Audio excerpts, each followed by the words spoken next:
PC gaming. It's somewhat of a frontier. These are the episodes of the Quick Save Club. Its continuing mission to explore classic PC games, to seek out new retro and new indie games, to boldly play what few gamers have made the time to play before.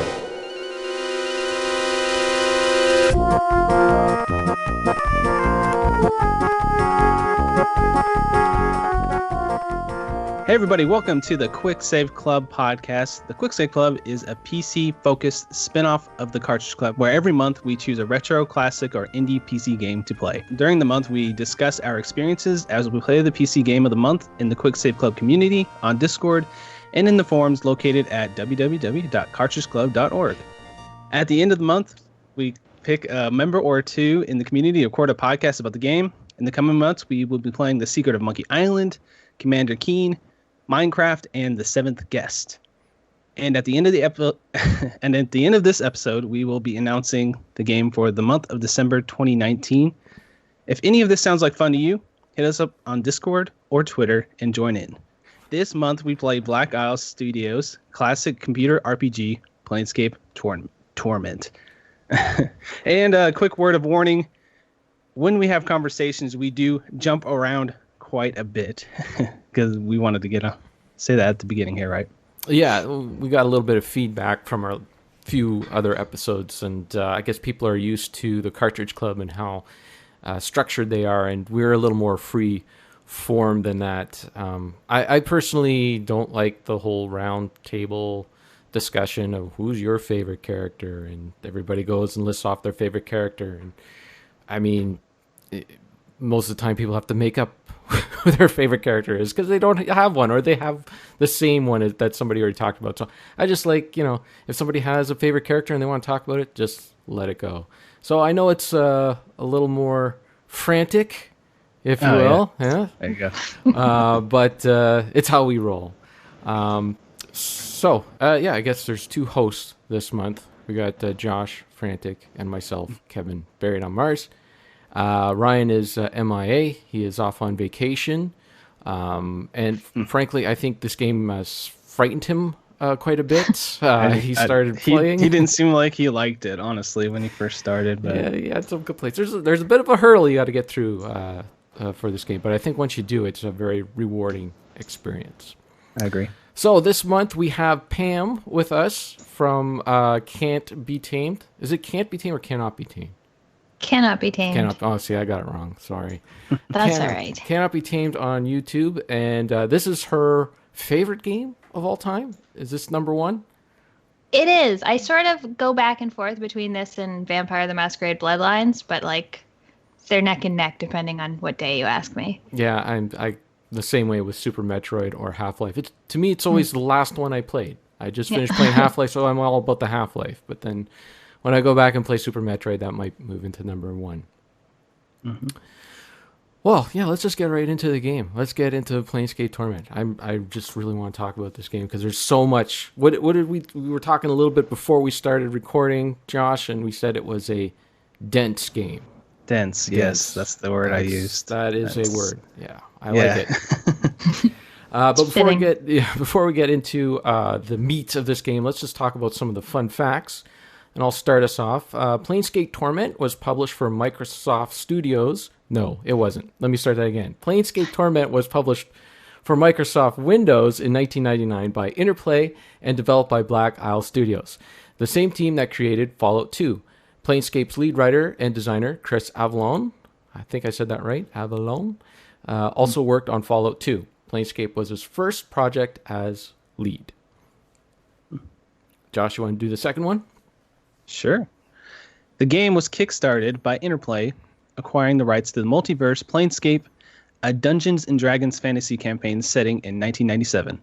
Initially, the game was called Last Rites. That's a pretty cool name. And much of its proposal ended up in Planescape. Last Rites was focused on delivering a different type of Dungeons & Dragons experience from the normal high fantasy. The game wouldn't have any goblins, dragons, elves, or a correct approach to solving problems. Instead, there would be a high focus on the main character's morality, where there may be two wrongs or two rights. Okay. Pam, you want to give us the third fun fact? I didn't plan this. This is just Sure how it thing. happened here, okay? Thankfully, other parts of Last Right's proposal were dropped. Part of Last Right's main character, the Nameless One's makeup, was to be a total babe magnet. Quotes from the proposal include, "This game will have lots of babes that make the player go, wow. Think babes, then think more babes. And sure, you may be a fat, dateless loser in real life, but in Last Rites, you get the women and respect you've always craved."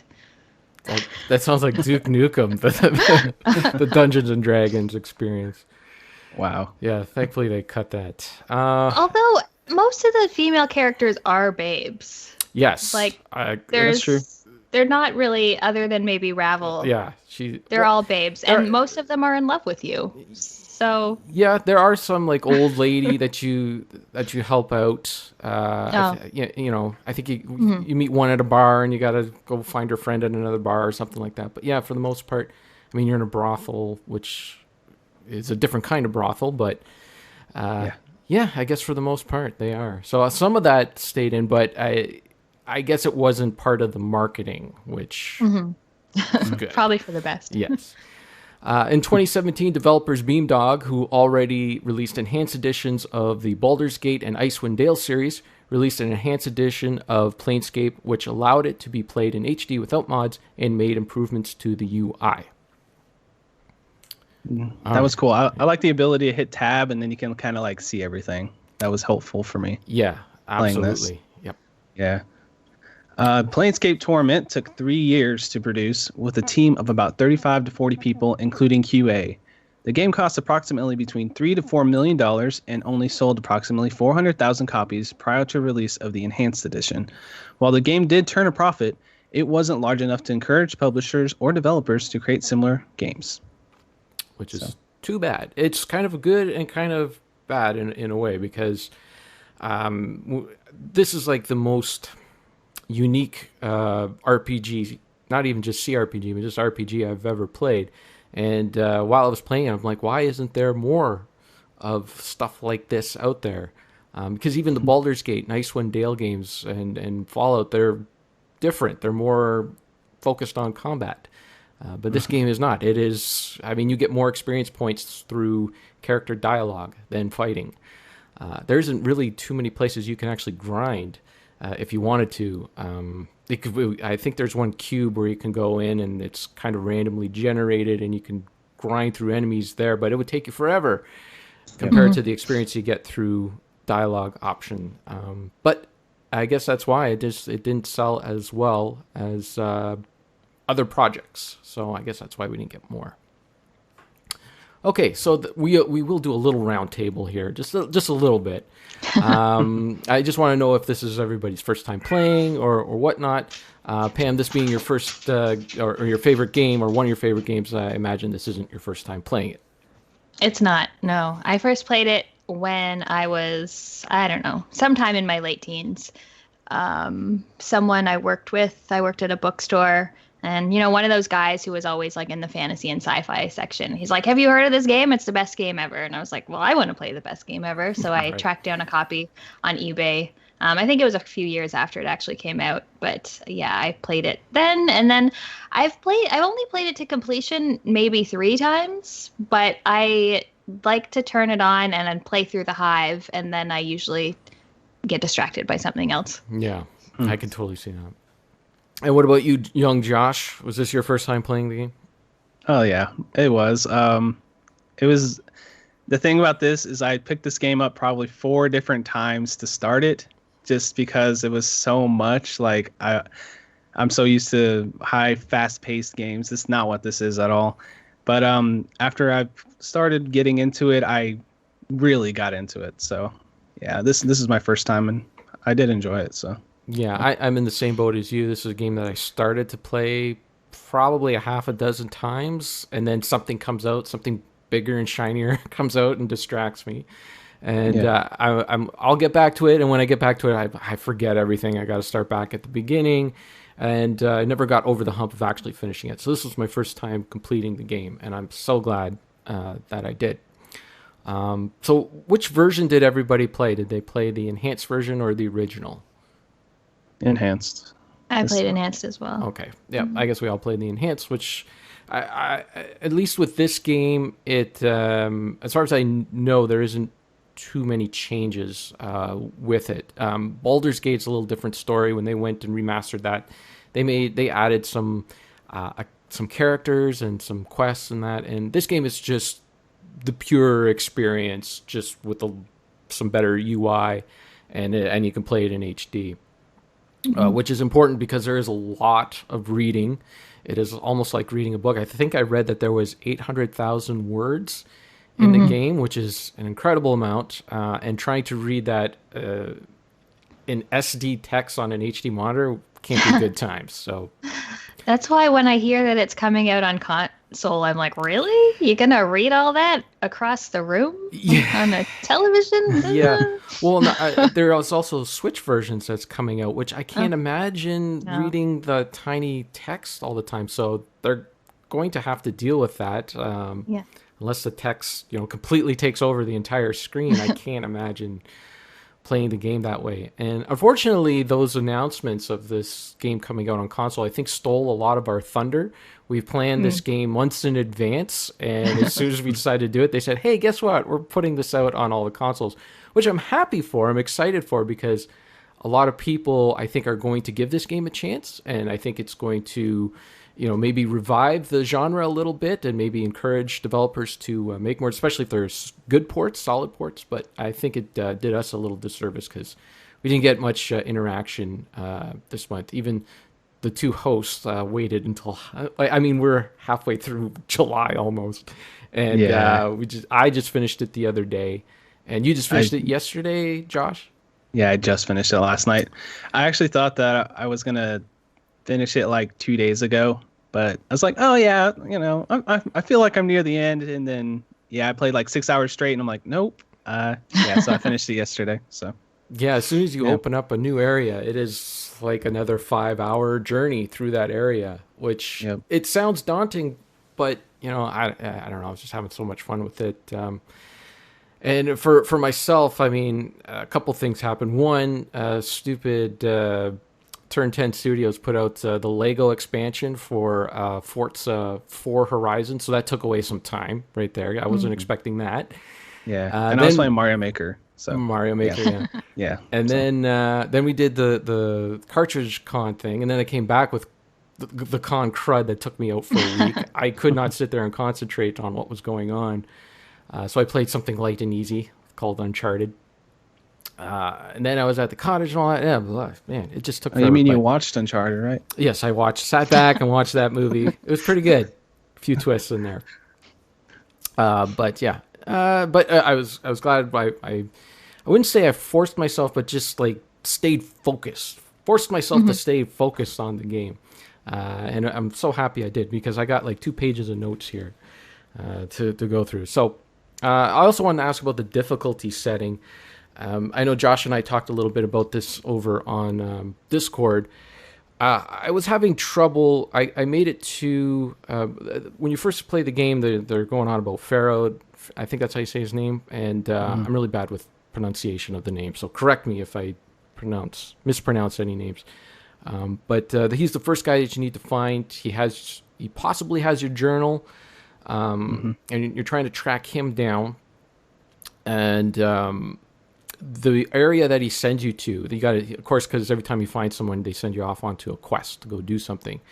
And that first area he sends you into, I can't remember. The drowned dungeons? Yeah. Drowned something? Something like, you had to get past the gate or whatever. I was getting my ass. Oh, in the city? Oh, yeah. Catacombs. The catacombs, that's it. Oh, the catacombs, yeah. Yeah, I was getting my ass kicked in there. And so I was playing on normal, and then I scaled it down, the difficulty down to 1. And that made the experience a lot more enjoyable for me, because then I was just able to focus on the story, because I'm not big on the Dungeons and Dragons stuff. When I finished the game and I started watching videos of other people playing the game, I felt really stupid, because there are so many ways to cheese the combat system in this game. I'm like, oh man, I could have just did that. That would have been so much easier. But it didn't take away anything from the story for me, and if anything, the story that's what you're in for when you're playing this game, anyways. So, what about difficulty setting for you, Pam? Did you crank it all the way to the hardest setting, or No, I played it on whatever the default was. I default? actually felt kind of silly reading your conversation in Discord because at one point I wanted to turn it down and I don't know, I just didn't see the option in the menu. So I was like, oh, I guess this is the only difficulty option.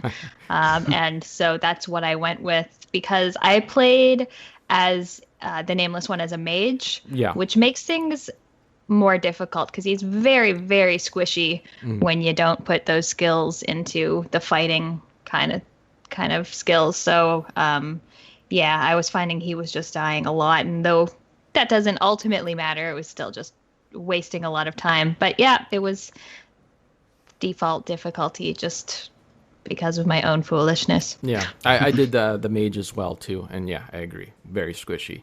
What about you, Josh? Well, I guess you did the same as me, right? Yeah, but I got a lot further. I got all the way to what's it? I'm very bad at remembering all the places in this game. It's the stage before you get to like the brothel area. Oh, okay. So you made it all the way Yeah, there. I got Okay. all the way out there. Yeah, and then I was starting to have trouble in that area. So, I mean, I wasn't having trouble too much, but like Pam was saying, that I was dying a lot, and I was like, maybe I'll just bump it down, and it'll help me get through the game a little quicker and enjoy the story, and I did. So, yeah.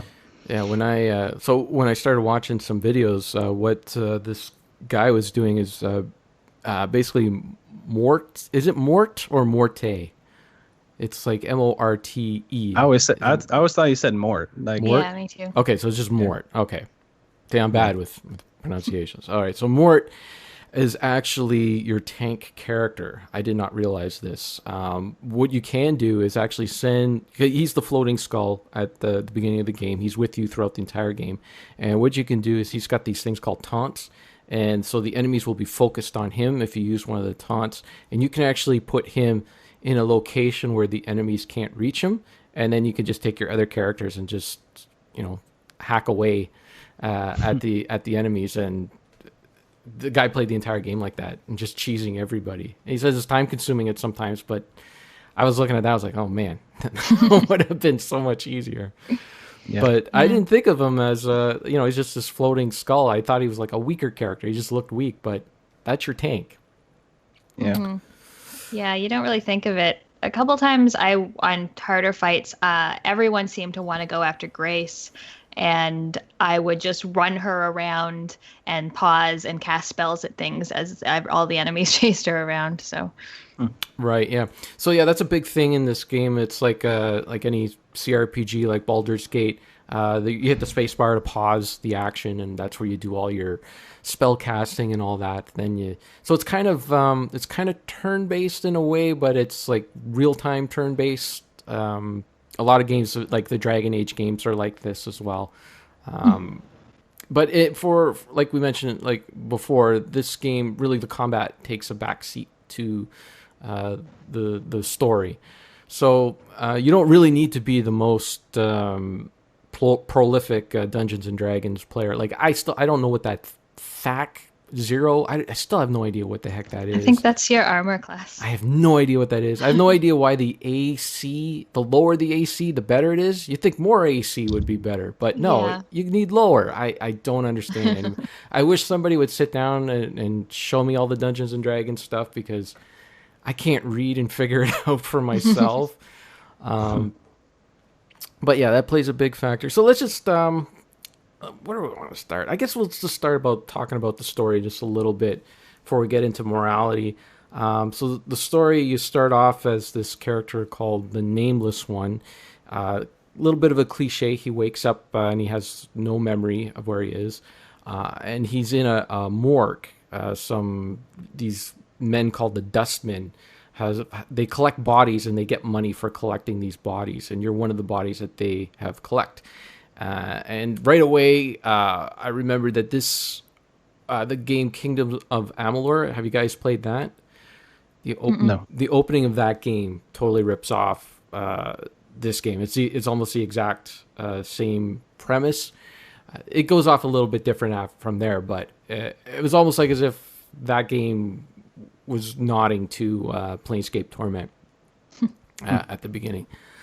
So yeah, you this guy Mort who's with you. He's like this floating skull. He's supposed to be the guy that's showing you or has knowledge of this area that you're in, because you don't remember anything. You don't remember how you got here, why you're there, who you are, and he's supposed to be your guide. And you have this tattoo on your back. It's either on the back of the head or on the back. On your back. Just on your back, okay. And then the skull reads off that you need to go find this guy Farad, and you need to find your journal. And the skull gives, now we're going to get spoiler talk because we're talking about the whole game. So the skull reads off everything on your back except the last sentence, which says, "Don't trust the skull." Which is a little bit of a plot hole, because it turns out that this guy... You can trust the skull. Yeah, you can't trust the skull. This guy writes... Why would you... So if you're writing these notes to yourself, why would you put it on your back where you can't read it? It doesn't make too much sense. But that's what he does. Well, I mean, it says the mortal... It's not... He's immortal, right? So, of course, when he wakes up, like, his mind's always altered. Right. So, I mean, I guess somebody could read his back and say, "Hey, man, this is what's going on," or more, whoever's with him. Right. I guess that's the concept there, right? So I can't even remember. At the beginning, does he even know he's immortal, or how does he find out? I can't remember what point. I think he knows at the beginning because he's in the mortuary. Oh, right. And he died, and he wants to know, how he... So I think Mort might just tell him, like, that he's immortal, when he first meets him. Right. Or when we first meet him, right? Right. So, yeah, Mort is a really interesting character because he's supposed to be your guide, and he forgets, too. He doesn't remember everything either, which is just weird. But I don't know. I feel like Mort, I know it doesn't really fit the tone of the game, but I always had, like, this Brooklyn accent for him in my head when I'm reading his lines, because he's, like, such a wise guy, you know? Yeah. Like, totally. You know, what are you doing? You know, like some kind of like sarcastic asshole type character. Right. So, yeah. So, I don't know. So, yeah, I want you... so you go and explore this mortuary that you're in first. You have to try to find a way out of there. I remember I was just exploring the whole thing. I finally did find my way out. And I totally missed that there was this ghost that's in the mortuary that you're supposed to talk to, that actually gives you the power to revive yourself after you pass away, when you die in the game, which is like, you know, it's like a cliched RPG thing. You die and you start back at a different spot, or you load a save or whatever. And in this, it's actually built into the lore of the game. There's a reason why, because you are immortal. Now, the reason why they say that you kind of remember stuff is because, well, I don't know if I want to get too far ahead in the story, but there's a spell that you're under that is kind of weakening, and that's why you can still remember things. But when I was playing it, I totally missed that ghost. I did not. So what happened was I died, and this thing came up and said, "Well, you know, you can't play this game anymore. You got to start from the beginning." I'm like, "What? No, I gotta. This can't happen." So what I did was I had to look up on the wiki to find out, like, how do you revive? How do you come back? How do you revive your party members? Yeah. And you're supposed to meet up with this ghost that is. Well, I don't know how to pronounce her name. Daenerys. I don't know. Dianara. Mm-hmm. That's how I was saying it anyway. Dianara. Yeah. Well, geez. The only way to explain who these, because you have no idea who any of these characters are at the start. So the only way to explain it is to explain who she is by the end of the game. But I'm not sure if I want to get there or not. You guys got all in my head that we jump all over the place. So now I'm trying not to jump all over the place. Well, I guess we could just get back to her later. So it was, were you guys okay with like the beginning of the game and all that? Like, how long did it take you to get, I know Pam, you've played this before, but how long did it take you to get used to everything that you were doing, like the mechanics and everything? It took me a while. Like, it took me a while to settle into this game and actually put myself in the mindset that this is something completely different. It's more story driven, and I'm just going to have to explore a lot, or I'm going to start missing stuff. So as soon as I put myself into that mindset, I started to really enjoy the game. So how long did that take for you the first time you played it, if you remember, Pam? It was funny because the first time I talked to one of the dustmen there in front of the big book, I think his name is Dahl, and you talk to him, and the conversation options are so long that you have to scroll through them. Right, yeah. And that's when I thought, like, oh, wow, this is really a text-based game. So it felt fairly similar because I had played other like Baldur's Gate and things before, so it didn't take me too long to get into the mechanics and things of it. But yeah, it just knowing sort of right away, like, oh, like I'm going to be reading a lot here. Right. Took a bit to adjust to. What about you, Josh? This is I would say this is the first CRPG I like actually like focused and like did, and I didn't really know much about the mechanics of CRPGs, so it actually took me almost like 4 or 5 hours to realize that I could hit spacebar and do a bunch of stuff. Right. I didn't even know I could do that like for a while there, and I just happened to hit it, and I'm like, wait, I could still interact with stuff. I didn't even know I could do that. Like, I know that sounds like newbie, but I'm newbie at this. But it took me. The first day I actually sat down and I was like, all right, I'm doing this. I'm going to focus on this. And I did get out of the mortuary. I was like, I'm getting out of the mortuary today, no matter how long it takes. You know, I had like a day off. Right.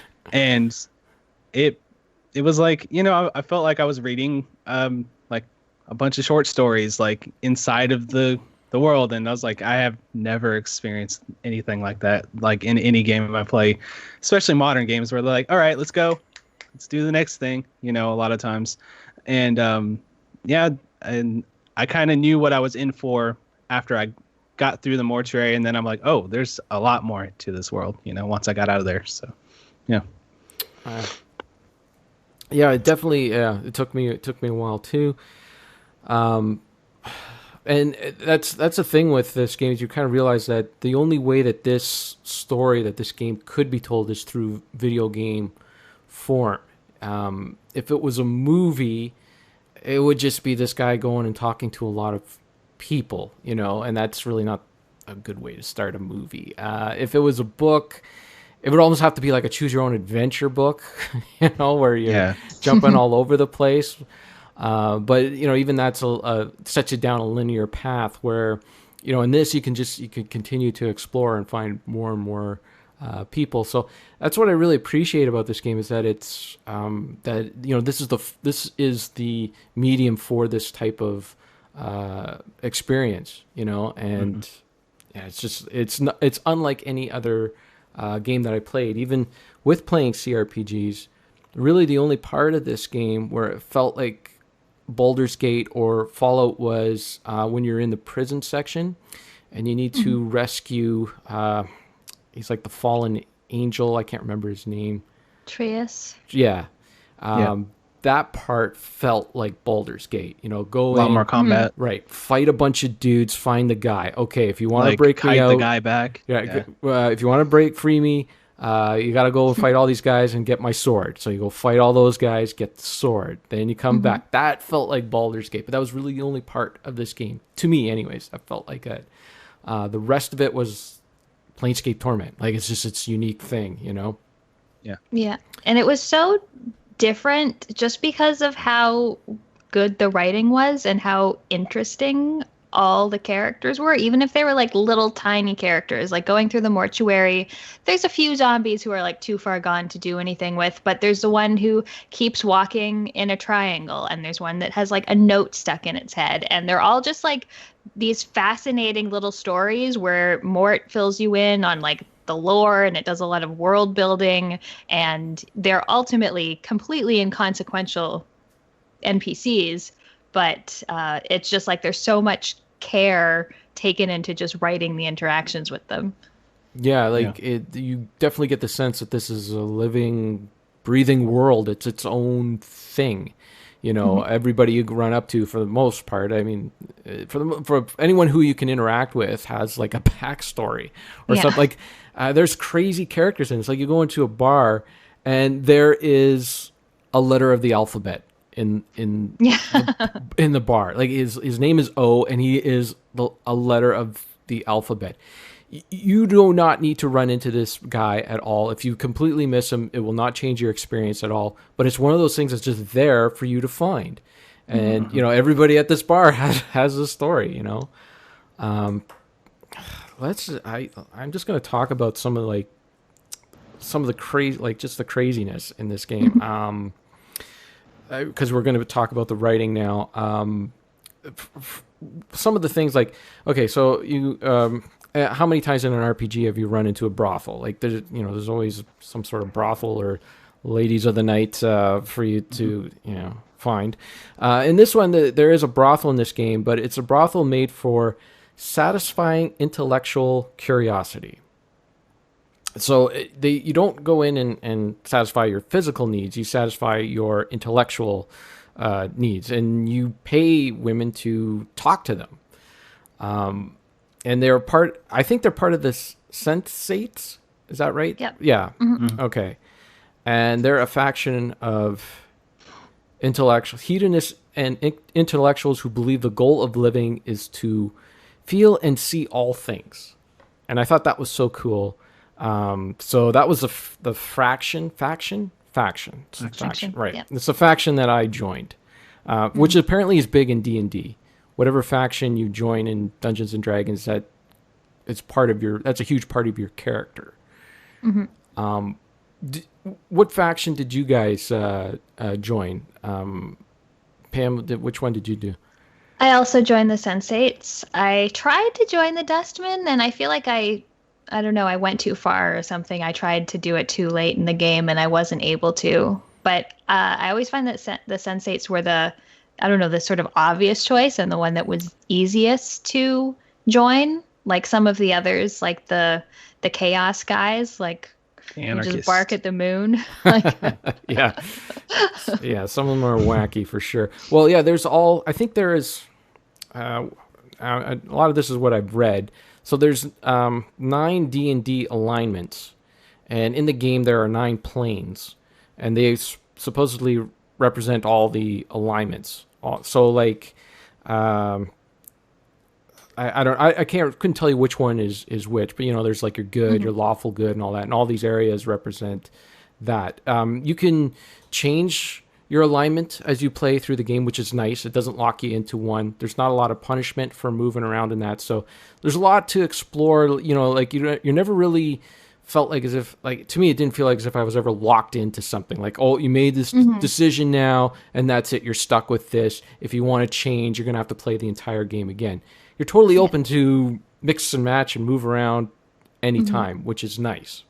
I really like that because, I mean, first of all, you can change your class anytime you want, which is great. And then just on the alignment part, in any other D&D game, you always pick that at the start. And it's like, oh, well, you're evil, so you can't be a paladin. Or, oh, well, you're good, you can't make this decision. Whereas, I don't know, it just works so much more naturally here, where your alignment is based on your actions, not a choice you make before you even know anything about the game. Yeah, and really your dialogue choices are determined by your intelligence and wisdom, I believe. I believe those two kind of open up more dialogue choices. Yep. And what was really neat in this game is if you play something like Mass Effect, you'll have your dialogue choices. And if you're like, one of the things I don't like about Mass Effect, and I love Mass Effect, don't get me wrong, but one of the things I don't like is that the game always wants you, like, there's those achievements to play all the way good or all the way bad. And you get the most rewards for playing either of those. If you want to play in the middle, in between, you're going to have not the greatest experience, which is the way I like to play games. I like to play these games. I like to think of myself as the man with no name in the Clint Eastwood movies. Where you're playing both sides against each other, and I'll be nice this time, but you know what? This time I'm going to make a few bucks because this guy's kind of a jerk, or I can tell that this guy runs a store and his prices are unfair. I'm going to take him for all he's worth, kind of thing. So that's the way I like to play it, you know. And I hate that in that game when you can see the dialogue choices, for playing in the middle or playing one way or the other, and they're ghosted out, and you could say, "Oh, that's what I want to say, but I can't say because it's ghosted out." Which is nice about this game, is it gives you that option to say it, but it'll be a lie. So if you're playing chaotic or evil or whatever, you can still say those things, but it'll be a lie, and it actually works more into your favor. I thought that was. I don't think I've ever seen that in any other game. Yeah, it's great that you can lie, and then sometimes if it is against sort of what your current alignment is, then your alignment will just change so that it fits what you're doing rather than limiting you. Yeah, it's really great, and I wish that I suppose more games don't do it because it is more difficult to do it that way. I can't imagine the amount of times they spent on writing and all the different sort of outcomes and everything. I think it's easier in an isometric game like this because, you know, something like Mass Effect or whatever, there's like those tentpole moments where, you know, you need to, you know, put the player down a tunnel basically and say, okay, this is the part of the game where you need to do this, whether your character's good or bad or whatever. And in Planescape Torment, there is a few of those moments, but not as much. And I think that's, you know, because, you know, you're not worrying about too much about what things look like or sound like or how you're going to run into different characters, or whatever. And I think, too, having everything in separate planes kind of helps, too. Anyways, yeah, I really like that. What about you, Josh? How did you find all the dialogue choices in that? Did you like all that stuff? Yeah, I went ahead and was Sensei 2 as well by the end. And I thought it was kind of cool. I do kind of the same thing, and like the game that popped to mind when you were talking about it was Infamous. That's the same thing where you can either pick the good or the bad, and that's it. But in here, it's just like Infamous. That was another one. Yeah. I tried to play. See, that was a game where I tried to play bad, and the game just would not let you play bad. You could not play that game evil. You were still doing good things. Anyway, yeah, that's a good example. Yeah, and I think that's most of the game is the dialogue, right? That's probably 90% of the game, and it's just there's so many fascinating characters. Like it's kind of fun to just see what a lie will. This kind of manic character, if you tell him a lie, how is he going to react to that? It's kind of fun just to see how each character reacts to all the different choices you make.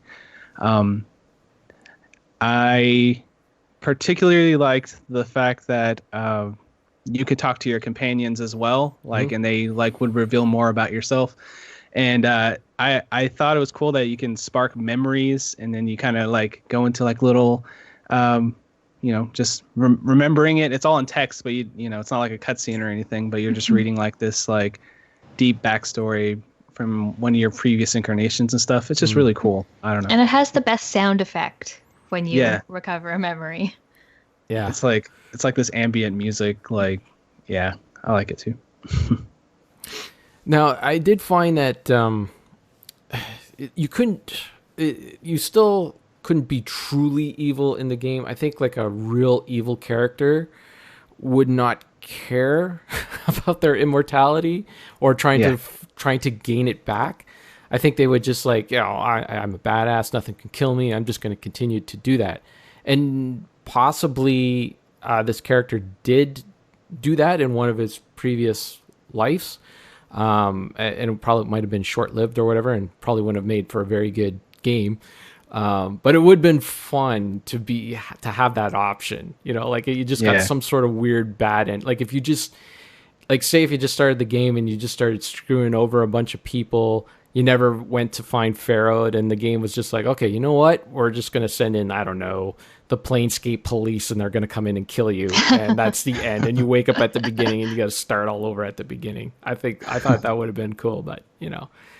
I do like one of the, like this, it's a kind of a small dialogue thing, but you're talking to one of like, I don't know if it was like one of the apothecaries or what, but one of the characters said that you have, because you're all scarred up from head to toe and people mention it all the time, but he said that half of the scars are careful and precise scars and the rest you can tell were just hacked and slash scars. So that I thought that was kind of a cool character building moment, because you can think like, oh, maybe like one time he had like a scuffle where he got killed in the night, or one time someone out of rage or passion just stabbed him to death or whatever. It's kind of cool. Yeah, just random little thing. Now the game does kind of like you have all these options to do, but there does seem to be like what feels like the right choices to make in order to get the most out of the game. And I'm just being nitpicky with some of the things. So, like, for instance, I have a feeling that we all played as a mage, and we all played as the Sensates faction, which feels right. Like, that feels like the right way to play the game, and I don't know, that's kind of a little bit of a drawback, I think, to the freedom of the game. Like there does seem to be like this right way to do things for you to get the most experience points in that. Yeah, I agree. I mean, I played through the first time as a fighter just because it's the easiest to level up. The combat is much easier. But yeah, I do feel like the Sensates, like, you do more things, you get more experience. So their whole belief just makes sense with what you're doing in the game. And I even feel like in terms of character, like companion selection, there feels like I'm always doing the same ones because Right. It feels like there's a right way to do it. Right. Okay, well, companions, that's a good one to talk about. What were your companions, Pam? So I had Mort, Anna, Dakon, Ignis, and Grace. Fall from Grace. Fall from Grace. Okay. Mm-hmm. What about you, Josh? What were your? I did all those until I got the same exact setup, and said until I got Talor, however you say his name, and then I switched to Con for him near the end of the game. Thalhor? Thalhor, yeah, that dude. Yeah. He's kind of like a brute. I like that character. He's pretty cool. Yeah, I actually skipped on Ingus. Is that how you say his name? Ignis. Ignis. Yeah. I actually skipped on him because I got rid of the water. I didn't know I had to keep that thing. I lost my water decanter. Yeah. So you needed that to put him on. He's a guy that's on fire in a bar. Yep. His girlfriend's there. It's like, yeah, he set himself on fire again. He's obsessed with flames too, and that's all you can really talk to him about. Like if you try to change the subject, he's like, I don't want to talk to you anymore. Like when you talk to him as a companion. Yeah, you have to be like, no, Ignis, I want to talk about flames and burning. He's like, oh, well, okay. We can keep talking.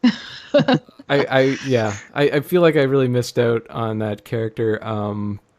But yeah, so mine was Mort. Because you got to pick him. I think he just comes with you. I don't even think. Can you even kick him out of your party? You can get rid of him in the Tower of Skulls, right? You can. That's right. Yeah. Yeah, at the end. Yeah. Well, it's not the end, but close. But. Yeah, I actually at the end, like at the very end of the game, I killed Ignis and I got Nordum. Oh, okay. So. But yeah, it's difficult because so many of the places, like where you get Valor, if you leave him behind, you never see him again. But if you take someone else out of your party to take them, then you never see them again. So it's like all the guides are like, only take one less character than you need. And it's like, well, who's going to do that in advance? Yeah. It's a hard decision too, because I was like, do I want to get rid of Dakon? I feel like I can kind of like let him go free. That's kind of how I justified it to myself to switch him out. But yeah, I don't know.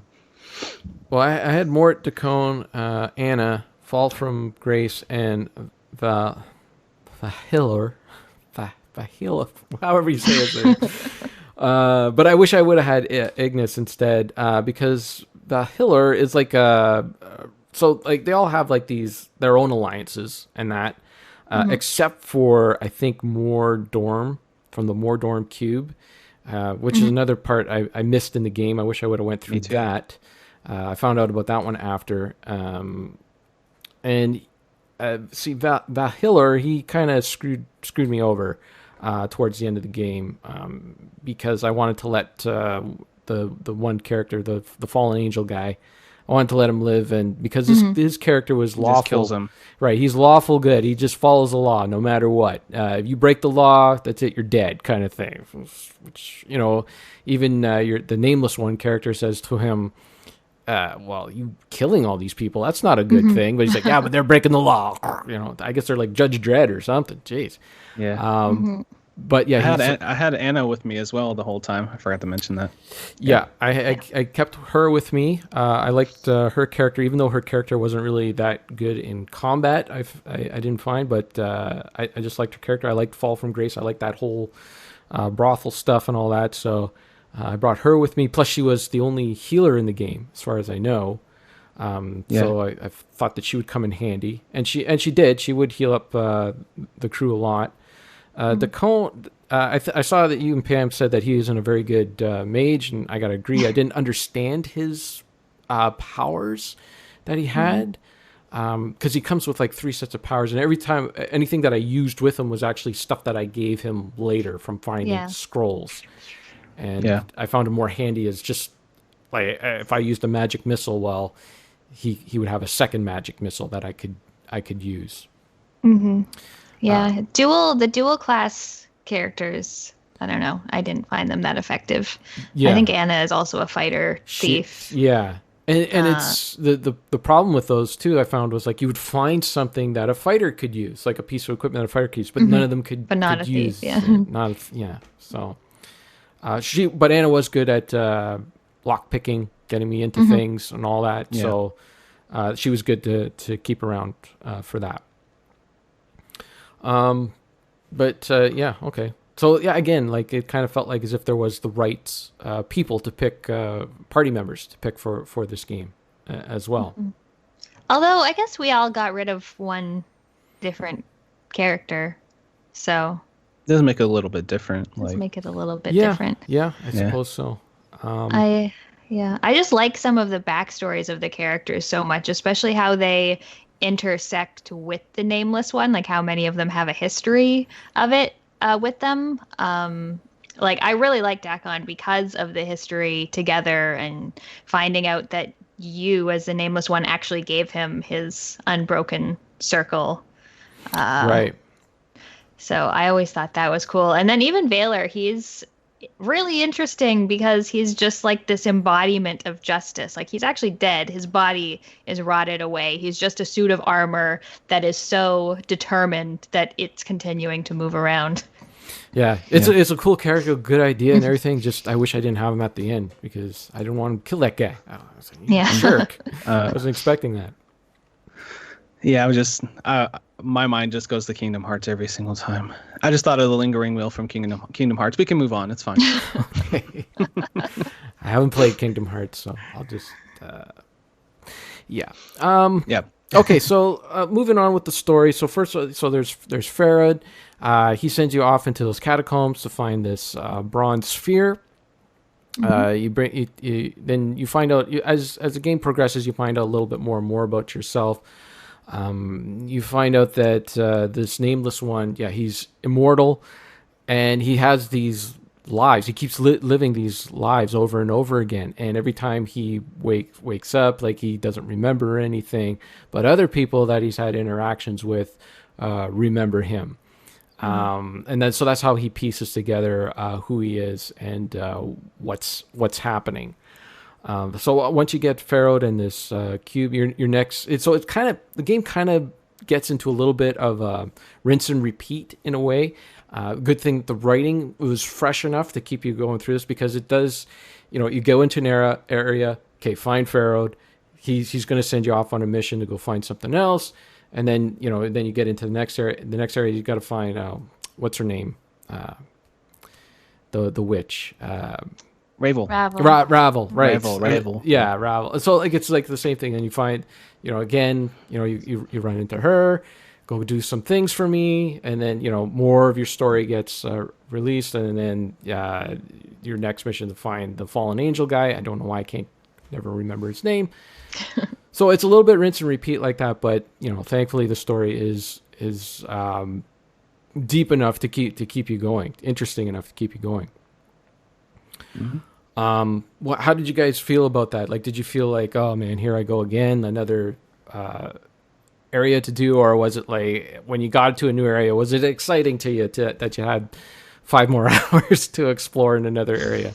I know for me, it got to be a little bit of a grind because I thought when I like the whole thing was like Ravel. You got to get to Ravel, and once I got to Ravel, and then she was like, "No, you got to find another person." I was like, at that point, I was like, "Oh man, how many more times is this going to happen?"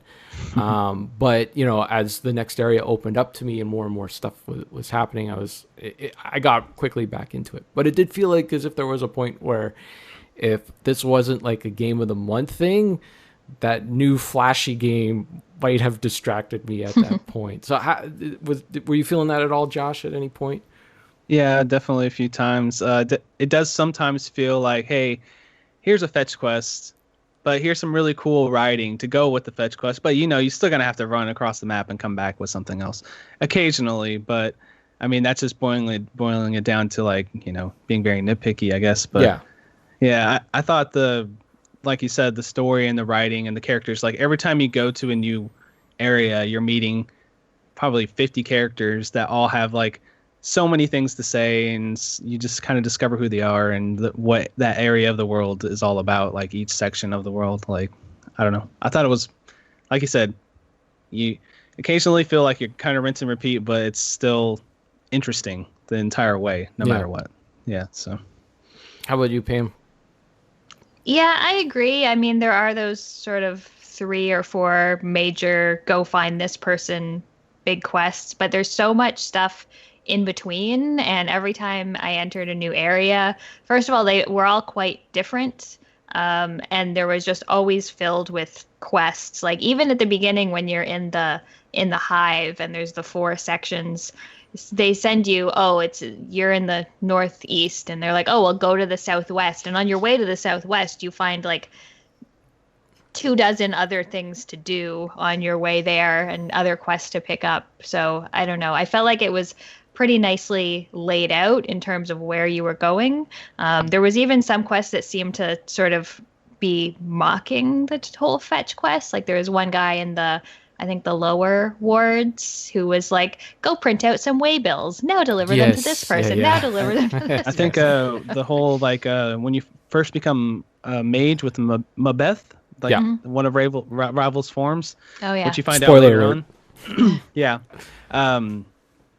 It's kind of makes fun of fetch quest and that, and then of course you just like trying to test your patience because that's all about what a mage is all about. Yeah. Mm-hmm. But that whole like string of quests, you have to go and you have to get the like crazy guy that over ironed or over like starched the fabric and then all this stuff. But of course it ends up being your mage book, your spell book. Mm-hmm. But I thought that wax on, wax off. Yeah. So yeah, that is I think they were kind of poking fun at fetch quests a little bit there too as well. And I do like that you get the dialogue options where it's like, could you not have given me all of these at the beginning? Right. Like, Yeah. But it was the area that itself that you open up, like after you got Pharaohed, and then I got into that next area where you got to find Ravel, and I went in the brothel, and I thought all that stuff was cool, and then you had to find a piece of Ravel and I'm like, this game, it can't top this part of this game. This is like my favorite part. It can't top it. Like there's just no more. And then there's like, okay, go find Mr. Fallen Angel, and I'm like, okay, this is not going to. Like it's going to be downhill from here, but it keeps the momentum going. It keeps it going all the way right to the end. I liked one of my favorite random spots I went to was that siege tower where you meet Coax Metal, that giant. Did you go see him? Yes. Yes, he's cool. I don't know. So with him, you can get and I did do this. I got a sword Sword of Immortal, right? Right, that would actually. Kill him, will kill the nameless one, and that's an option that you can do at the end of the game. Now I didn't go down that route, but I thought I might have to, so that's why I you kept it in your inventory just in case, right? Yes. Yeah.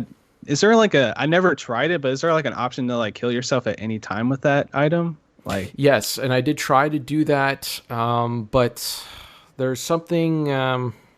You have to be like out of the planes, like not connected to the planes. That's what it is. Something like I think that. Yeah. Yeah, they'll give you a message Yeah. saying, "Oh, it doesn't seem like the right place Yeah. to use this." Yeah. Okay.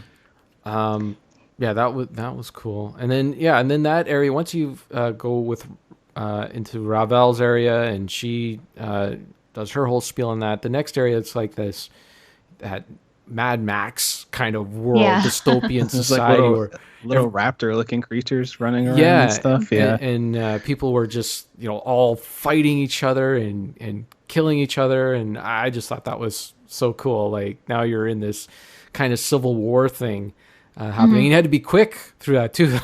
the pace of the game picks up. Like when you have like these mages throwing stuff at you and that. Yeah, because first you go to Cursed and it's calm, like it's a little Mad Maxy, but then after you free Trius, he makes it slide into chaos, and that's where just everything goes nuts. But it's one of the cool things about the game, like one of the big themes about it, where like people's actions and people's beliefs actually have an effect on the world. Like if people do a bunch of bad stuff, the whole city slides into another plane of chaos. And then that's cool. You go around and you like help out different people in the area to make it easier to fight him at the end. Trius, yeah, it's cool. Well, that's the overall theme of the game, right? What can change the nature of a man? And the answer is whatever you believe will make you change, or whatever you believe will make you change will do so. So I don't know. It's a little too poetry for me. I need things a little more literal for myself, but it does make sense, like how it plays out in this game. Let's see where to go next. Jeez, I guess we'll just start talking about. So as he starts, discovering more and more about himself, he discovers that not only were there different incarnations of himself, but different incarnations that went about this path towards finding their immortality in a completely different way. So there was the practical. I can't remember what they called it. I thought I wrote incarnation. it down. Yeah, incarnation. Practical incarnation, and then the paranoid incarnation and the good incarnation. So the good incarnation was the first incarnation of the Nameless One. And the good incarnation did something horrible, something terrible. And he decided that the only way for him to fix this horrible problem is to have Ravel cast a spell on him that would make him immortal in order to fix this thing. Now, she cast a spell on him, and what they didn't plan on was that he was going to lose his memories every time he came back. And that's where he's been stuck in this cycle ever since. They never, as far as I know, you never do find out what the horrific thing he did is. No. Was it one horrific thing, or did he just think that he did more bad than good and he would be punished for it? He's like, they say like he's like, I can't atone for my sins of my first life or something like that. Like for the most part. So plural, okay. I thought it was one thing that he did in the first one, and then I took the rest to mean everything he did in the other lives. Like that's why he had regrets for everything that he did in his other lives. Because the good incarnation was supposed to be good. And I thought it was so cool too that they named so really the bad incarnation, the guy who did everything evil is the practical one. That's funny. Yeah, it wasn't that he was doing it and it's kind of like, that's kind of like real life, like Kim Jong-un doesn't think of himself as an evil person. He thinks of himself as, for whatever reason, he is given this right to run this country and stomp on other people and all that. And he feels like justified for this thing. And that's what this character is. He did things out of, for practical reasons. So he needed somebody that would be able to, keep an eye on his other incarnations after he passed away. And so he decided to assign Denaria, who was his girlfriend, his lover, the person that loved him and would do anything for him. he decided to condemn her to a life of, I don't know, ghost, I guess, afterlife ghost, to basically haunt this plane in order to keep an eye on him, in order to spy on him. And that's pretty wild and deep and wacky stuff. I thought that kind of blew me away. And apparently I missed this too. Now, these sensates, they keep other people's memories in these stones. And there's two places for them. One is in the brothel, and I can't remember where the other one was. The one in the brothel was like stories that were told in the brothel, and they just kind of stored them in the brothel to have more experiences for people to come in. You can pay and experience other people's experiences. But this other place, they had it's where Denaria's experiences are. And you can actually relive the moment where the practical incarnation of yourself condemns her to this life.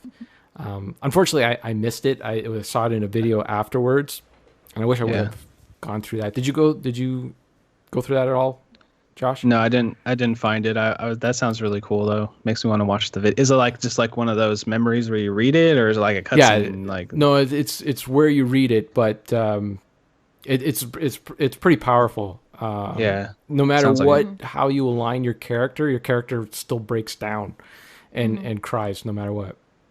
What about you, Pam? Did you go through that? Yeah, I found that the public and private sensoriums at the Civic Fest Hall. That's right. Those are like that and the brothel are like my favorite parts of the game. So yeah, I liked reading through all those experiences. It's cool. Like in the public sensoriums, it's got just like emotions like joy, fear, devastation, and just like all these little stories that sort of convey those emotions. But yeah, I found the memory with Dayanara there, as well as one that like Ravel takes over. Or was it the same one? I think I might have read it, and maybe I just didn't connect the dots or something, because I remember going to the private and reading all the stuff on the gems. That's what it is, right? The stones. Mm-hmm. Mm-hmm. Yeah, so I must have read it and just kind of didn't connect the dots for some reason. I don't know. Yeah, well, when you think about it, Denaria loved him. Ravel everybody loved this guy. You're right. Everybody. Yeah, it's one of the things I noticed as I was playing through and thinking of all the companions, and like some of them have such cool backstories. Anna just falls in love with him. I mean, depending on how you treat her. Right. Fall from Grace kind of does as well. Ravel was in love with him. Dayanara was in love with him. But kind of after a while, I was like, oh, like all the male companions have like these really interesting, deep histories, and like all the women are just in love with him. that's their thing. Oh, well, it's not as bad as the babes, and more babes. Babes, yeah. Yeah.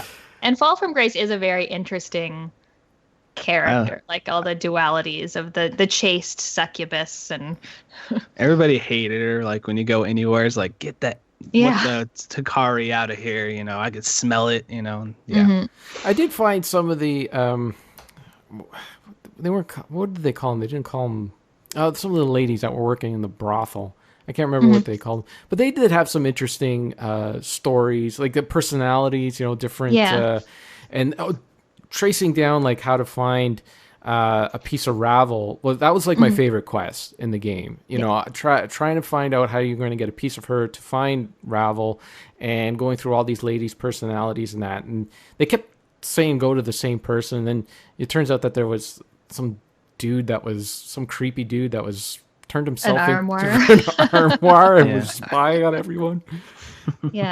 Yeah, I really liked all the different. I forget what they're called now too. Her students. She calls them her students. Yeah, right. Because they weren't prostitutes; they were, intellectuals, right?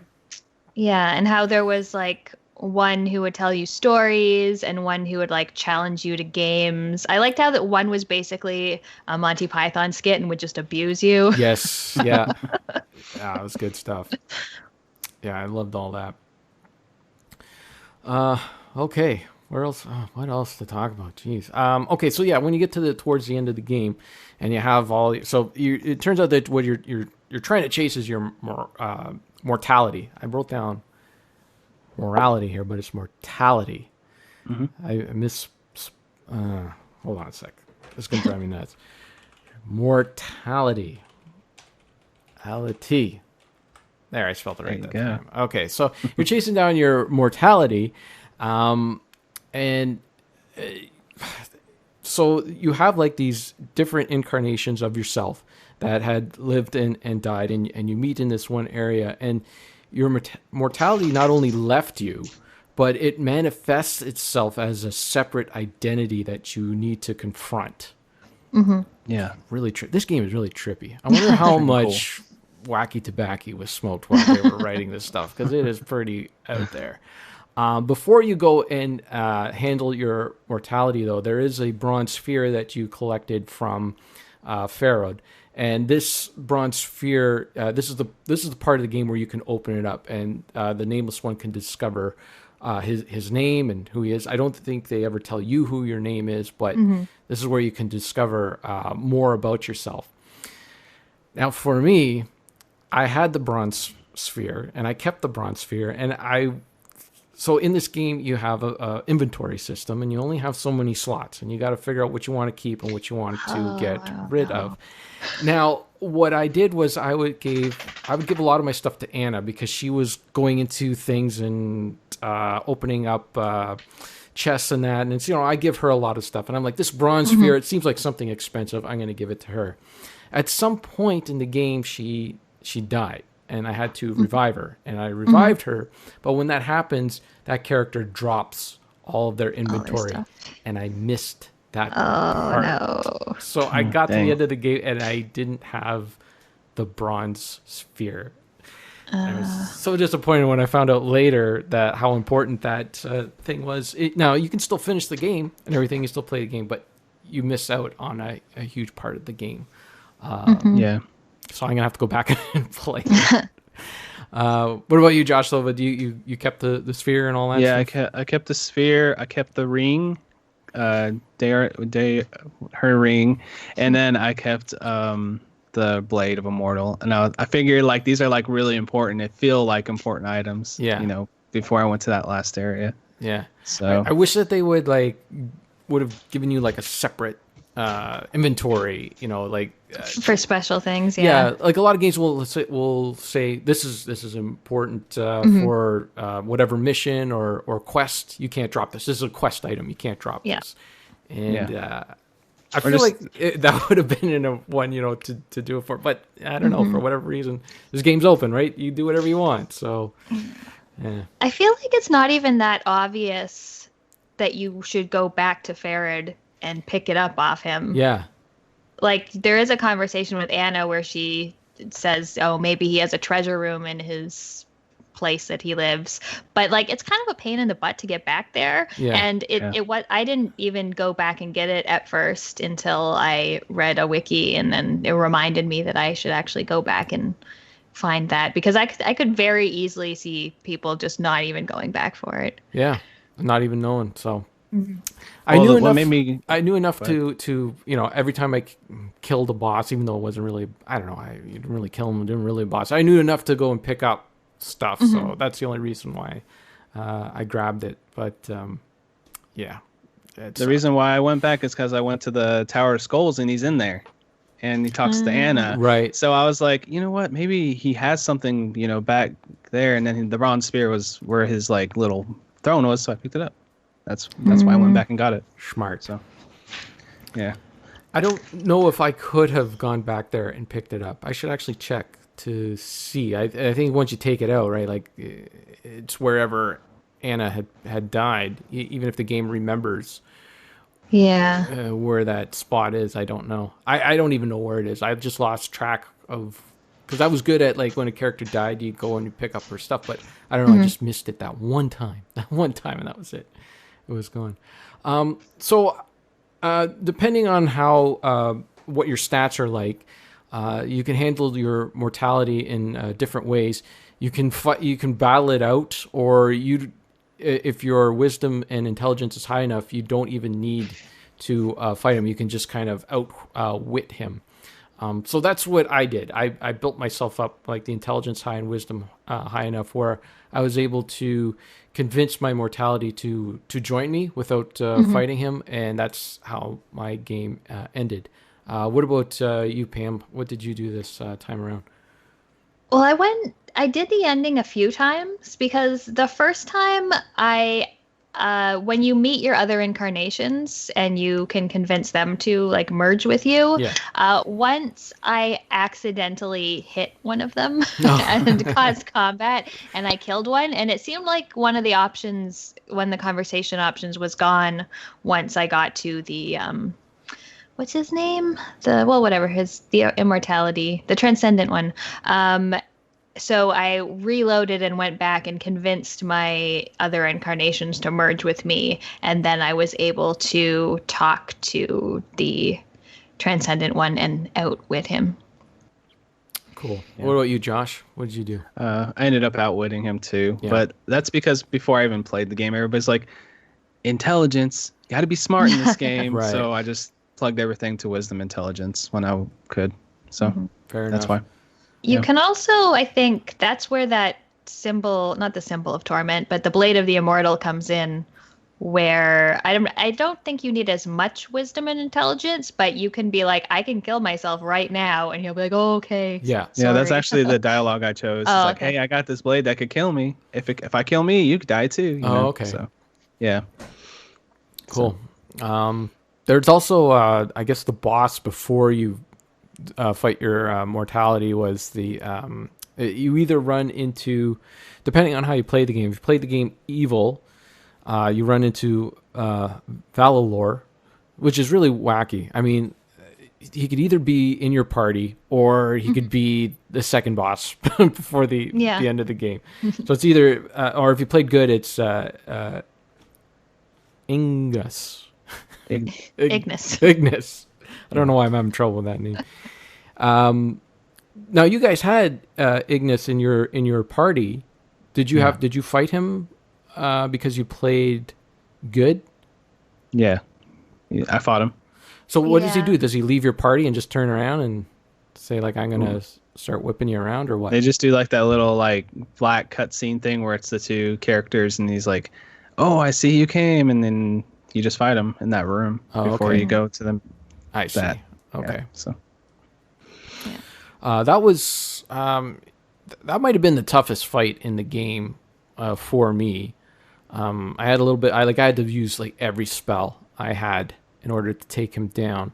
And not only that, those shadow beings before you get to him. Oh yeah, those are awful. Awful. They'll block your way. So you need to go and adjust this old equipment, ancient equipment, in order to open doors, in order to get to this area. And there's just a ton of these shadow beings that I was not prepared to fight at all, so I just try to run around them. There was a lot of quick saving through that. I kept thinking about the quick save club every time I had to do that, because this game actually does something nice. It actually keeps like 4 quick saves, like keeps you 4 quick saves deep. So you press Q in this game for the quick save, which is nice. And I did, like, every time I ran around some shadows and I got some distance. Okay, that's a save right there. Because any sort of little wrong move or anything, they would just come and swarm you and take you out. It's hard. Yeah. I fought maybe 3 of them, like before they got really swarmy, and I used probably all my spells killing those 3, and then there was just so many of them, so I just started running around, and I don't remember them being that difficult when I was a fighter. But yeah, I couldn't even take one of them down. They would just annihilate me. So that was my only option, was to either go back and start changing my character up, or just run around them. So that was really only that part. There was you can I can't remember. There was some part where you can fight some cube monster. There was a cube that you can find in the game, and if you solve the cube puzzle, it creates this monster in one part. Do you guys know what I'm talking about? there's a monster jug, and there's the Modron cube. Yeah, no, that wasn't it. No? It was some other cube, and it created some monster that was just outside of the very last the very last crust area. Once you Oh, yeah. so you can run right to the portal, or you can fight that monster. That guy And was tough. yeah, and I did fight him. Again, used every spell that I possibly had, but finally took him down. Plus, I think only magic could hurt him.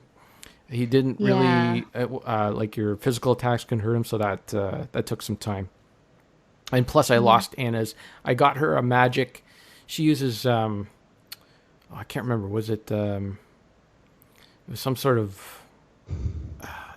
I can't remember what a Punch weapon was. daggers. Yeah, that's what it was. It was like punch daggers. And I got her these magic, like that, these punch daggers that would do magic. But because I lost all of her equipment, she was just using the regular ones and was doing absolutely nothing. So that's probably why she wasn't very good in combat for me. Yeah, I think you do have to do a lot of backstabbing with her to make her useful, but I've never, it seemed like too much micromanagement for me to have her stealth and backstab and stealth again. That's so. what everyone was saying. Yeah, you could, because of her magic blades, that you could just backstab that guy easily. But I didn't have that option because I didn't have the magic. I find the one place in combat, or the one place the game doesn't work that well, is with, you want to be intelligent, you want wisdom, so mage makes sense, but it's so hard to be a mage, like not only because you're squishy, but it's very hard to level. Like by the end, you get access to some scrolls of these like level 8 and 9 spells that are very powerful and also very cool visually, but it's hard to get to the place. Like I never even opened up a slot in my level 9 spell book for my whole playthrough. So and then also, and this is just a D&D thing, but only being able to memorize so many spells and having to rest to rememorize them. And there's not that many places to rest. No. Like there's a lot of places where you think you should be able to, but you can't. Yeah, I stumbled on a few spots, I think accidentally. Like I died once in the crust, and it regenerate or reanimated or whatever you in this silo. And I was just, what am I able to rest here? I was able to rest there. I was like, okay, and I abused that spot big time. In the prison section, there was a guy that was in there that would I don't know, he had like a little section, and he said, you can rest here or whatever. So I would go out and I would take down like 3 enemies, and then I'd go back there and rest there. Yeah. I had to do that because of the spells. You use them once and that's it, and then you got to rest in order if you want to use them again. It sucked. So I'll tell you a story of me just being like dumb or just trying stuff out. I decided, hey, I've been mage for a long time. Let's go ahead and be a fighter for a little bit because you could switch on the fly. And I had threw the first mace that I had in there, and it was cursed. And the I was like, oh, I can't remove it from the inventory, and I'm just like, okay. So I was like, whatever, I'm just gonna go out there. And the thing is he starts chasing after the bad guys because this cursed mace wants to just attack like no matter what. So I had to like go all the way over to. No, actually, just talked to Decon and switched back. That's what I did that time. But yeah, I switched back to art, and then got rid of the curse on my thing. Yeah, but yeah, it's fun. It was funny moment for me. I'm like, okay, that was stupid. Let's go back. So yeah. So you were able to go back to mage easily. Yeah. How did you go back to mage? Or did you have to go back to Macbeth? Whatever. You could ask him about the art, and he let me do it that time. Oh, okay. Yeah, because he's dual. Right. So. Okay, that's cool. Nice. Okay, what else to say about this game? Josh, you were saying that you messed around after you beat the game. You went in and you messed around with some cheats.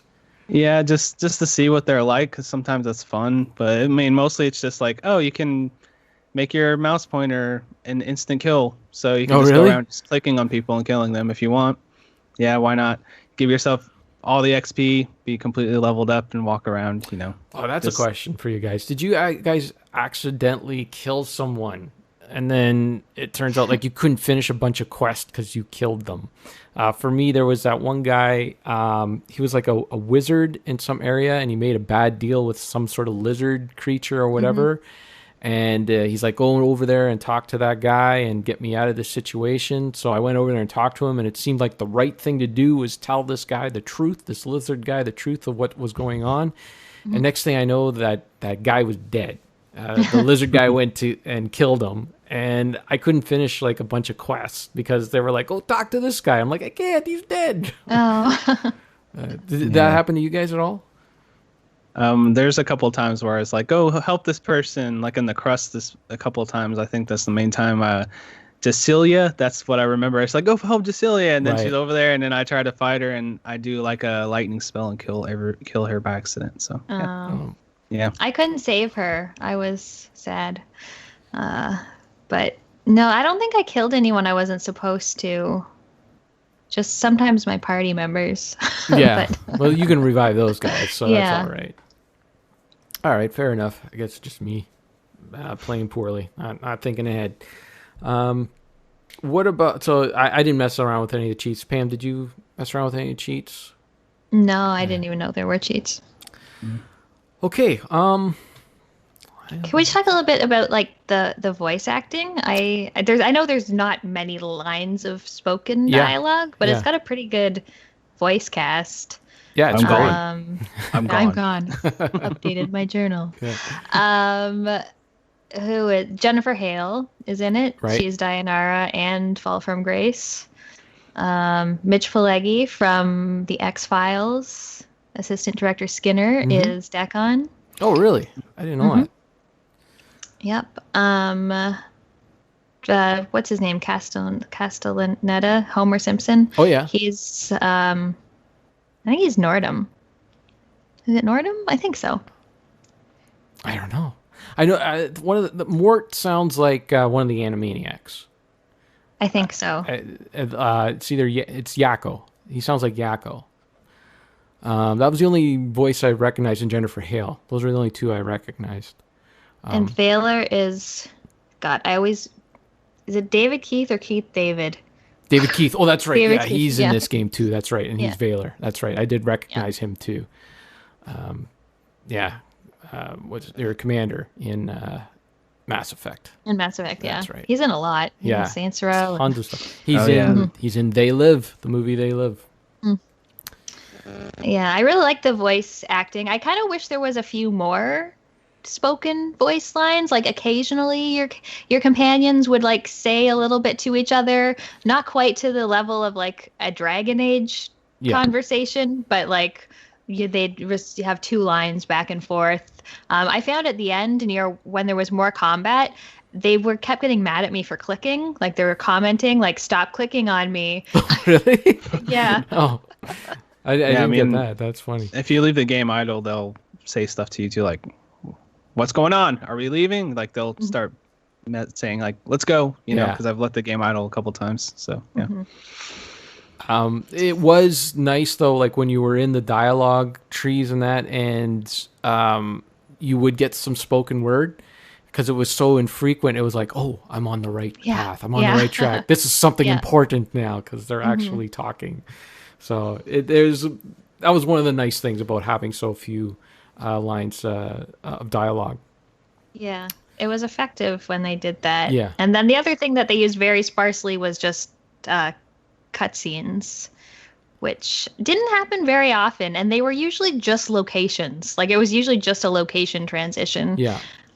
Other than a couple, like one, I think with Anna and the Nameless one when she finds him, and then the end cutscene. But I found those were actually kind of oddly used. Yeah. I think the location ones was covering up load scenes in like the original game kind of thing. But there wasn't too many. Beginning of the game, obviously. They don't. They look very PlayStation 2-ish or PlayStation 1-ish, I should say. PlayStation 1, even, yeah. But yeah, what did you guys think of the end of the game? So at the end of the game, it doesn't seem to matter which path you pick. Once you get your mortality. The nameless one is dead, and he ends up in hell fighting a war. I think it's called the Blood War. Yes. So it doesn't matter what you do throughout the game. This is the only ending that you can get. You can just pick different ways to get there. And the guy seems happy. He's like, "Hey, I'm in hell, and I can fight this war now."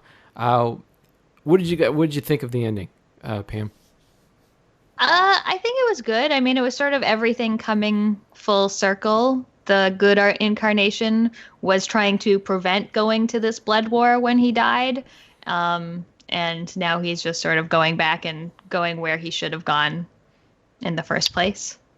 Right. So. Yeah. Josh, what do you think? It's kind of just like him accepting his fate, right? Yeah. Like, because he lived many lives and he forgot so many things. Like, he's just like finally accepting the fact, like, I did something bad and I'm going to atone for it. And, that's why he looks like, at peace with it. It's kind of cool. Which it's what I liked about the ending is like, okay, thankfully there is no the Nameless One too. Like there's no direct sequel, because I think that would really suck if he came back to life and you got to do it again or something like that. Yeah. There is a sequel to the game. I've never played it. It's called Torment: Tides of Numenera. Did I say that right? Numenera. All right. It's I don't know. I guess is it in the same world? Has anyone played this game? Pam, have you played this game?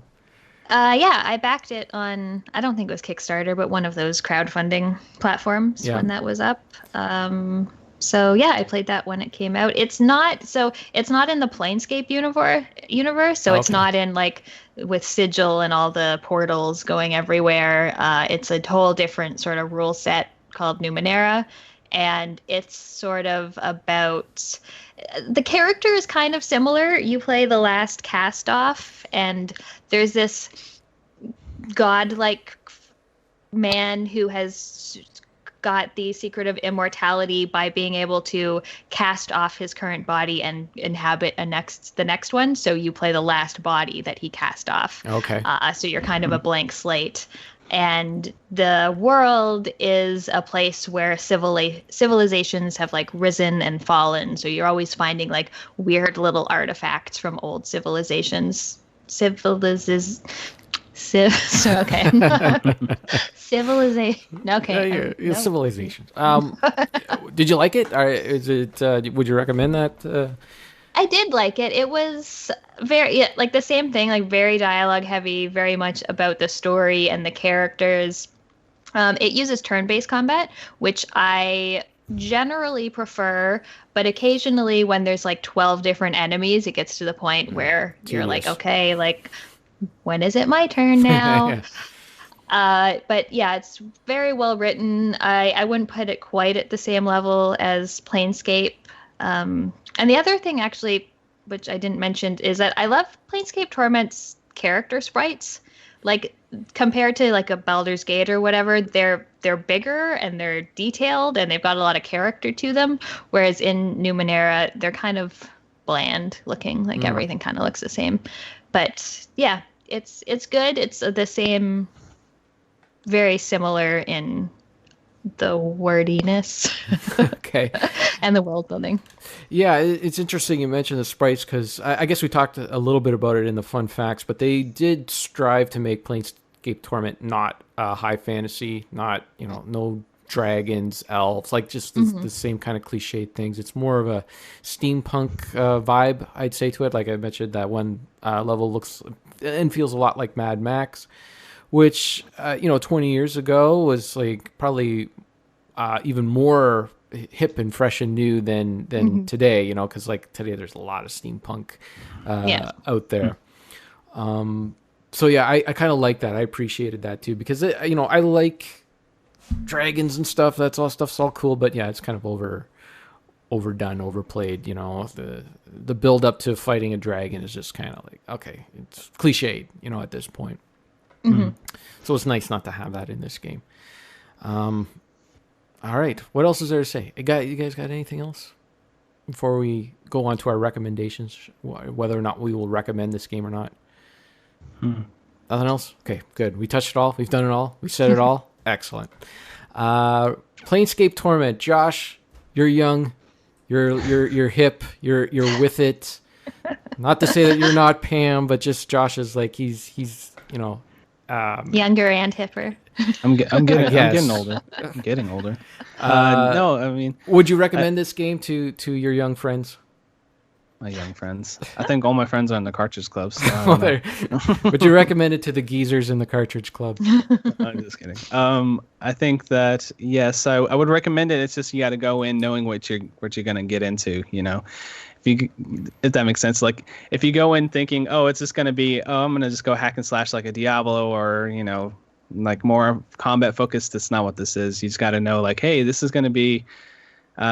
If you read I was reading Steam reviews, and one of the Steam reviews is like Planescape, the best book I've ever played. Yeah. So I was like, kinda,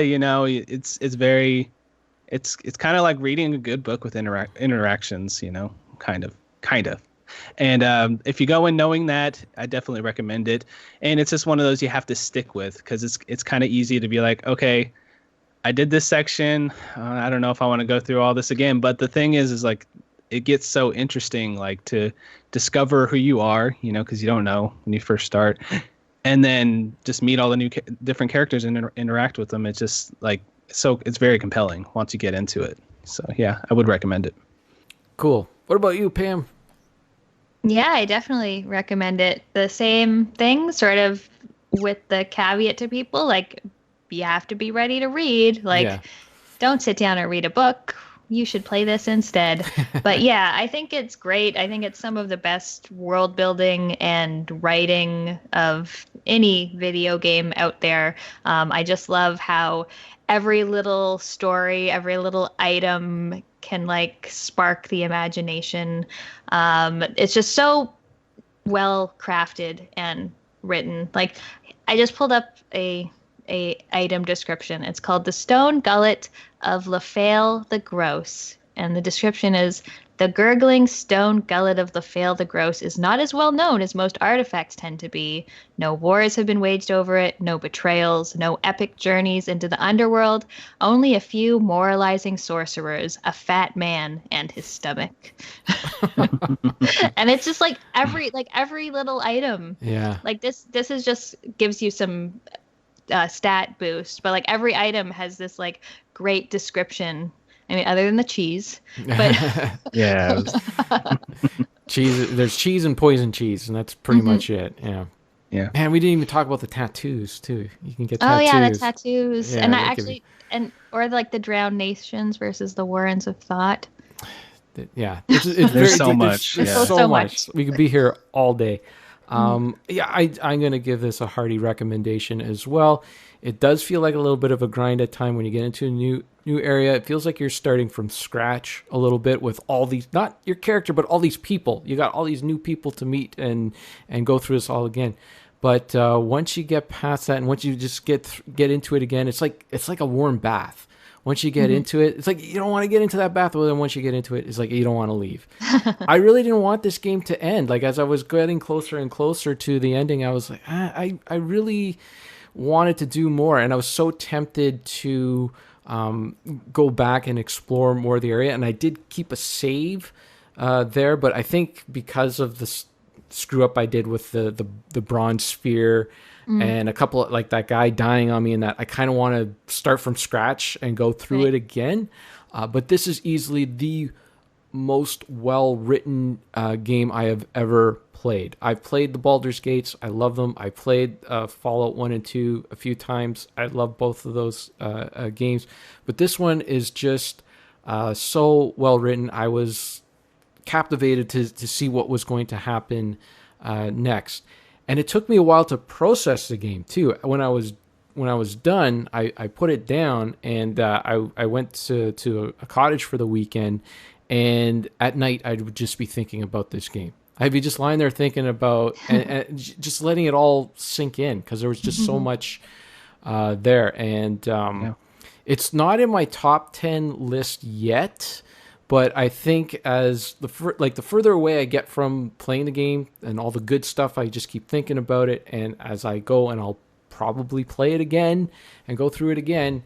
I imagine that it'll hit that top 10 spot. Like I said, the only thing that was holding it back was that grind. And I don't know if it was because of the schedule that we were on, it took a month and a half to play this game when we were supposed to play it a month, but I really enjoyed it. It's good. It's good stuff. Okay. Is that it? We were done with Planescape Torment. We all enjoyed it. That's awesome. 3 thumbs up. Okay. And Ryan, you missed a good game. You chickened out on us. Had your excuse to go and hang out with your family. What's with that? Jeez. Should be playing Planescape Torment. Tell your family, no, we can't go to the cottage. I need to finish this game first. Missed a good one. Okay. We did get one hashtag Ask Quick Save, and we only got one question because Pam was nice enough to retweet our Ask Quick Save tweet. So this CTMURFY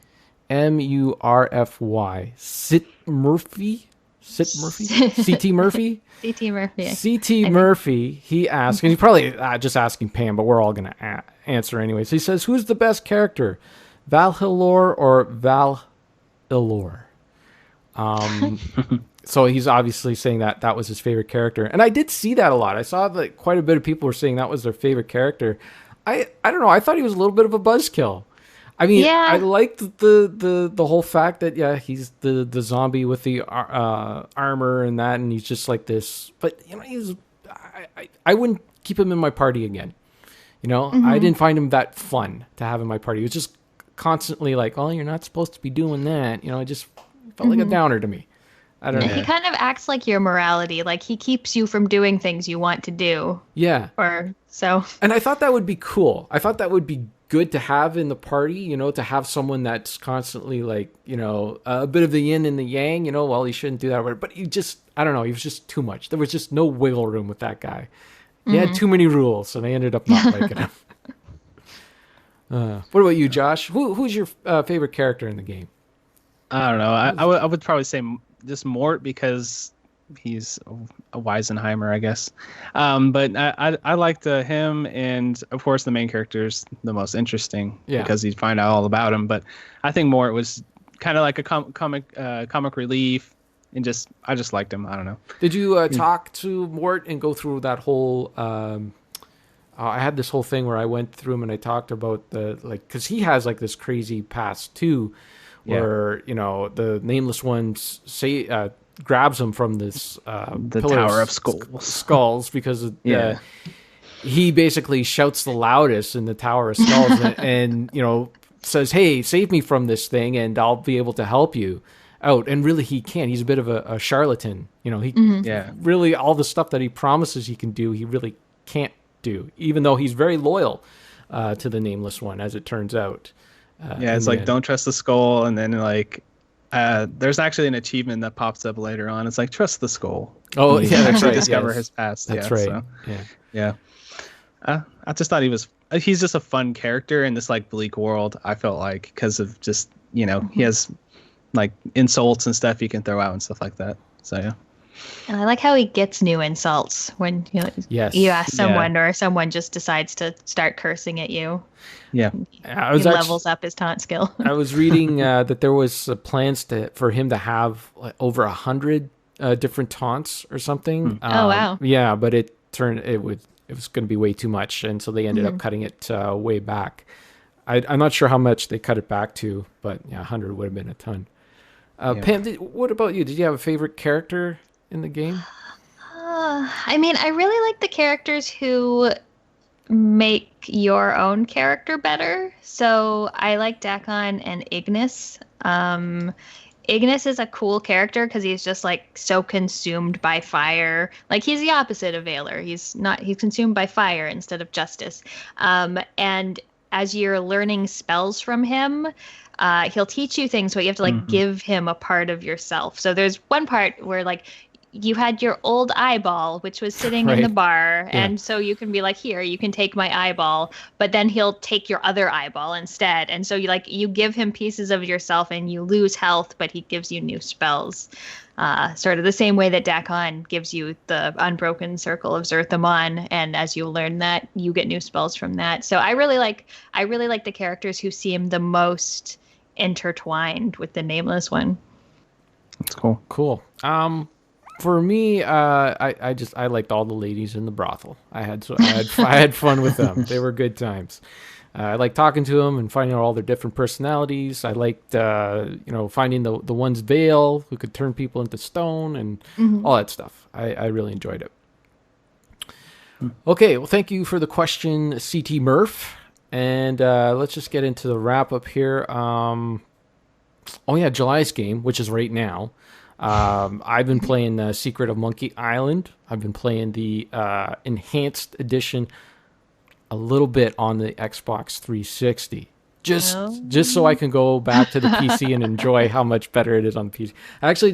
I just tried playing it with a controller a bit, and I'm like, I don't know how anyone could play it like this, because you sit on the PC and you got that mouse and you just can click anywhere. And do you just like button through menus, or is there like a cursor you control? It's actually a pain. There's like you use the triggers to pull up the menus. Your so anyway, Secret of Monkey Island is a point and click adventure, in case anyone doesn't know. And in order to access the menus, you got to hold down the triggers to give and whatever. So it's actually easier to play the game because it switches between the old Amiga graphics, or original MS-DOS or DOS graphics, I guess. It switches from DOS graphics to like the updated version, and it's actually easier to play the DOS version on the console because all of your commands are right there on the screen. So you can just use the analog stick to click them instead of hitting these buttons and that. Whereas on the PC, everything's just the keyboard press away, which I like. So what about you, Josh? Have you started Secret of Monkey Island yet? No, I haven't. I was focused on trying to beat this thing. All right, fair enough. I feel kind of bad, but it's a shorter game. I'll get through it probably in the next week or so. Well, don't fall in the same trap like we did with Planescape. Let's get this one done. Let's get her in there. I will. I promise. I'll put that promise right now. I'll finish it soon. Yeah. What about you, Pam? Have you ever played Secret of Monkey Island before? Yeah, that's another one that's in my top 10. Yeah, nice. So, yeah, I've definitely played it. I might give it another go this month. Probably play it on PC. I have played the 360 version. I find it plays better than many point-and-click adventures on console. Yeah, like it's functional. It functions. What's not broken. It felt a little clunky to me compared to the PC. Yeah. I would just recommend to anyone playing the enhanced edition, leave it on the original graphics. They're so much better. That's what I was thinking. Like, I watched a trailer for the enhanced. I was like, the pixel art looks better. Like, it does. The only thing I'm digging about the enhanced version is the dialogue. Everything's voice dialogue, and it's done really well. I think you can put on the voices. Can you? I think so, unless it's only the second one. But I think you can. If you can, then that would definitely be the way to play it, for sure. I have been flicking back and forth a lot between the two, though, just to see how it looked and how it looks now and all that. So it's fun. I like games that do that, where it's just a button press away. Yeah. Okay, so here's our big announcement for the December game of the month, and the December game of the month, we are calling it December, and we're going to be playing a simulator game. Actually, any simulator game that you want to play. That we're kind of ripping off the portable game of the month, where Curtis does he'll pick a console, and you just play whatever game you want on the console. We're doing something similar where you just pick any old simulator that you want to play. So I will be playing American Truck Simulator, just because I need an excuse to get back into that game, because I love it, and there's been a bazillion updates to it since I've played it last. When I played it, there was 3 states you can go into, and now you can go into Utah and all. Who doesn't want to drive to Utah in a simulator in a big old truck. I do, that's for sure. So yeah, pick any sim game you want to play. Josh, you have a sim game in mind? The one I'm not sure if I'm going to land on it, but I love the roller coaster tycoon games, so I was thinking that Planet Coaster recently came out, and it's a more modern take on that similar idea. Yeah. So maybe I'll try that out. That's what I was thinking. Okay, cool. Yeah, we're not rigid on the sim. Even The Sims, any of those sim type games is cool. Yeah. What about you, Pam? Do you have a favorite sim type game? Simulator? Yeah, I love Theme Hospital. That's great stuff. That's one of my favorites. And Afterlife is also a more interesting spin on SimCity, I think. Okay. So. Have you played 2 Point Hospital at all? Yeah. Yeah, that's good. Good times. Yeah, it's too. good. Yep. That'd be a good option too. Okay, I think that's it. We're done. We've said it all. We'll just give out the plugs. I don't know. Quick Save Club. Nothing. We don't have a dot yet. It's a Twitter. We got a Twitter on Discord. Yeah. Yeah. Cartridge Club forums. Yes, we're on that. We got the Discord. Discord's happening. It's hopping. At least with me just like talking to myself. It's great. Yeah. You just go in there and you just watch Josh talk to himself. It's good times. Yeah. What do I? Don't forget the forums. Oh yes, I'm the forum person now. Oh, that's right. You are the leader of the forums. That's right. There's all sorts of delegation happening over at the Cartridge Club right now.